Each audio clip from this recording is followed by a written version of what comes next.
reason why I'm alive. Is because I didn't forget the song my heart planned on singing.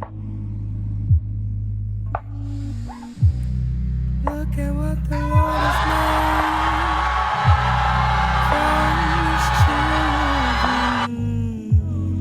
children. Don't deny you're from Abraham.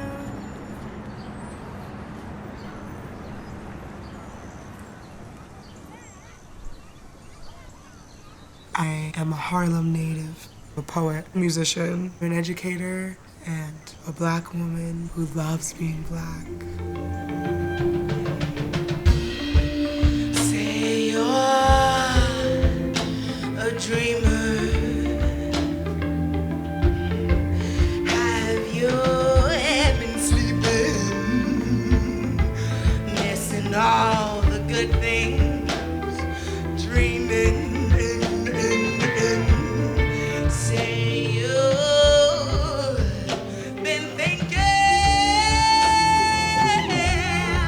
Don't be God forsaken, enveloped in dreams.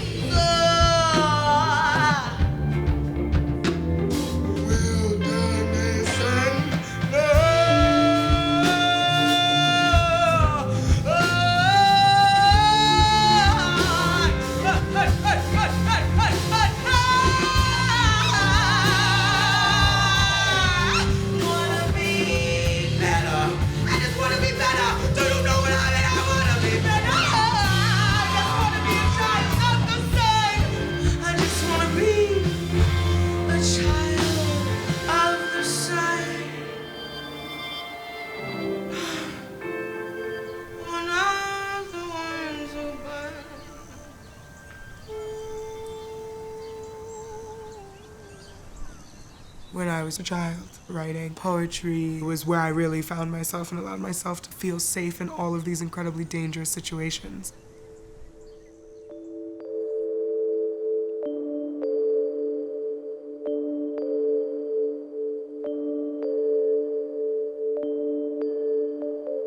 Me, black girl, born to white woman and ghost man, some kind of sinful combination.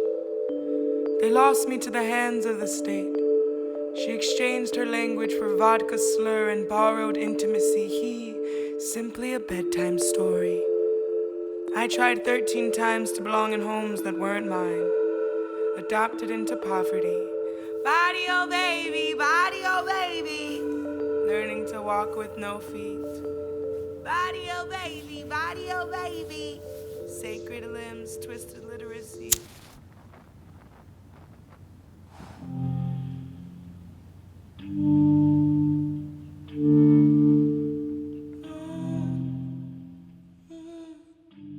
I was taken from my birth mom when I was a baby. I moved 13 times by the time I was 7 and was adopted when I was 13. And in all of these homes, I experienced excruciating amounts of violence, verbal, physical, sexual. So it was a madness growing up with such awareness of what my body meant to different people, to the government, to this family, to this man. One of my first pieces that I performed live was about the molestation that was happening in the foster homes that I was in. And I was 14 and I performed this, and then 2 women came up to me and they were like, you said things in that poem that I've wanted to say my whole life and I've never told anyone. And I was here like 14, still going back home to the abuse. Me just trying to survive was an invitation to other people to do the same. I will never forget that moment because without that, I don't know if I would have ever done that again.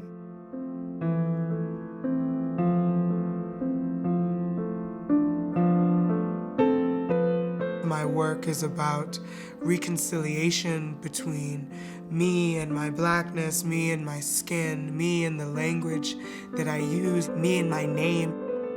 All of my work has been a reflection of this healing that I've been doing for 25 years.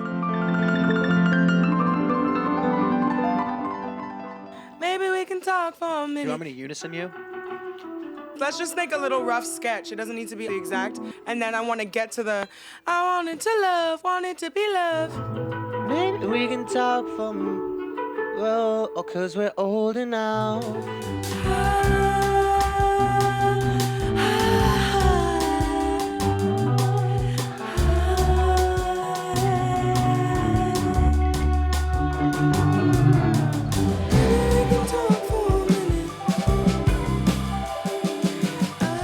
My joyous place is improvisation.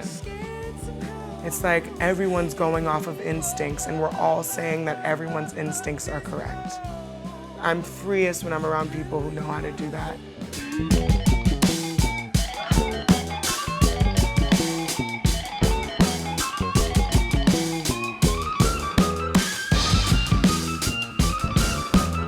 Everybody wanna know what she said. Everybody wanna know what she'll say. Everybody wanna know if she'll be the one who gives them revolutionary. Revolutionary. Oh my God, hashtag revolutionary.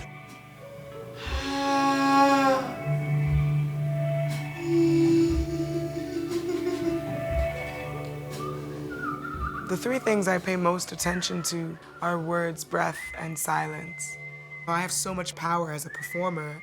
I realized that with music I could heal others. No matter what it was that you had to leave at the door to be here tonight, I'm just so grateful that you're in this room. I just want us to breathe together, because you know my work is heavy. So whenever you feeling it, take that deep breath. This is free, okay? Take it all right? Society thrives on us being small. We need to take up as much space as possible. And I'm already thick and I'm taking up more space today, right? So let's do that together, okay? You ready? We're gonna breathe, we're gonna breathe, we're gonna breathe, we're gonna breathe. 1, 2, 3. Get big with me, ah!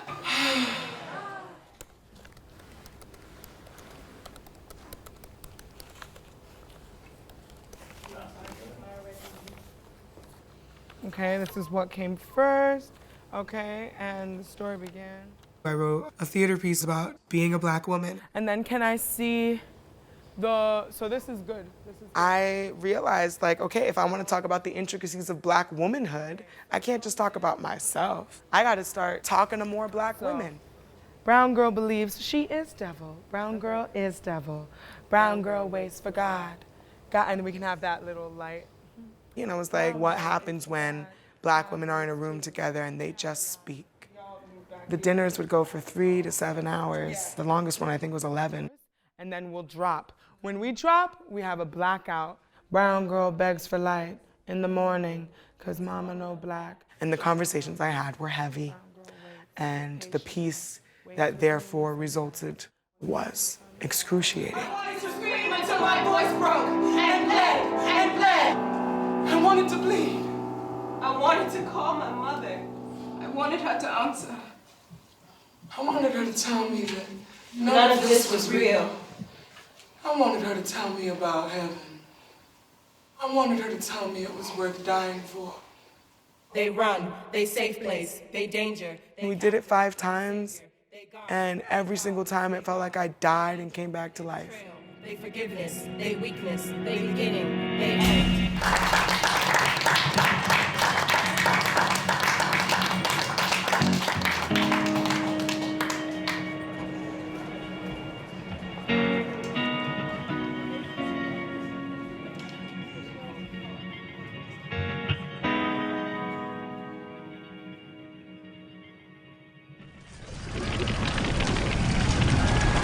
They died in Birmingham.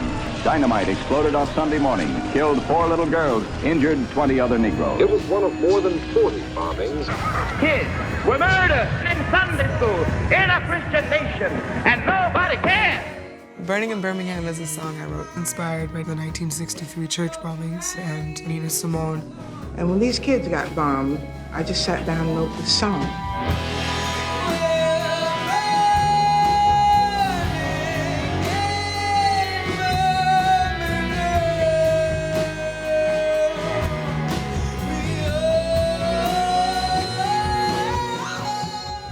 When I looked it up, I found out that there were 5 little girls in the church, and one of them is still alive. And Sarah Collins still lives in Alabama and still has to get reconstructive surgeries and is still paying medical bills. That is what being a black woman in America is. Everything will happen, and even when they acknowledge it, they'll leave you to deal with it yourself. The same with Trayvon Martin's mother, Sabrina Fulton. I was invited to perform at an event where Sabrina Fulton was speaking. I didn't know what to say because I've never lost a child. And then I was like, well, where do we meet? Where do we meet? Where do we meet?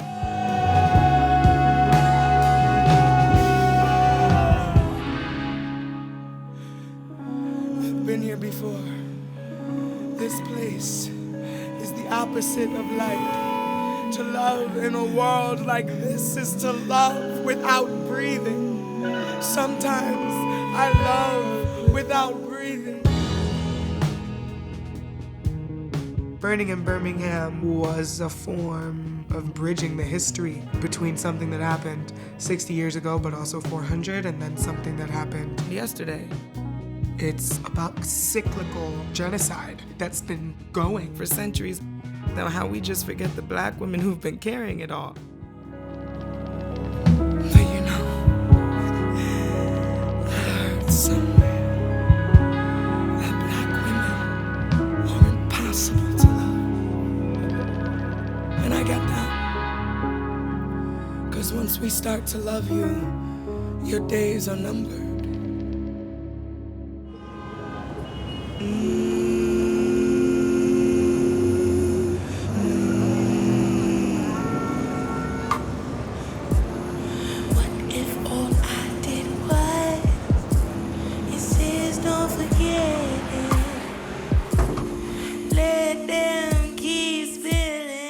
Draft was great. I guess the last thing to do is sign the contract. Oh my goodness, it's happening, it's happening, the book is happening.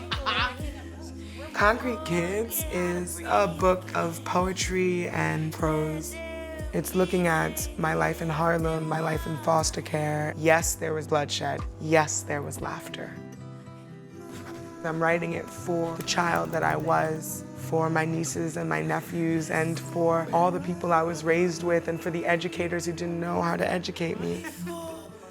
If anybody was asking me the right questions as a child, my life would have been very different. I had to work without the adults in my life to make sure I was safe.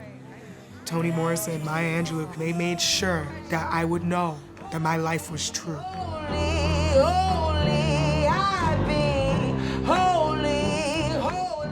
My intent with my work is really to reflect authentically my perspective. I have changed my life, and I didn't change it by disappearing who I was. I changed it by allowing myself to be who I was.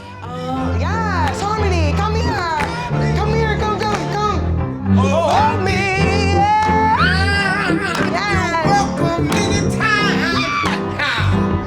Let me tell you what's on my mind. Hey,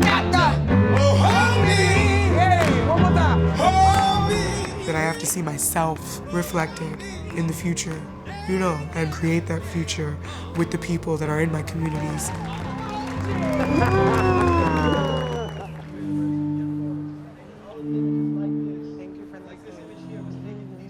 This is for the concrete kids, the kids with a melanin kiss, the kids drenched in poverty, the kids who are told to cut their hair to tame their tone, the kids who are told to shorten their names and disappear their tongues, the kids who are told they will amount to nothing, the smart kids who are told they are problematic, the problematic kids who are told they are stupid, the kids who are taking care of their families in between extracurriculars, the kids who cannot go to extracurriculars because they are taking care of their families, the stoop kids, the hungry kids, the thirsty kids, the foster kids, the kids who aged out of the system, the missing kids, the homeless kids, the kids in jail, the kids awaiting trial, the innocent kids, the kids who never got to be kids, the kids navigating the violence of hands, the kids who are being taught to fear themselves, the kids who refuse, the kids in gangs, the kids thinking about joining gangs, the kids who started them, the adults they became, the adults who wait for the blood to dry out in the sun with the laundry, the kids who bury the adults who bury the kids, the angels they became, the angels they will become.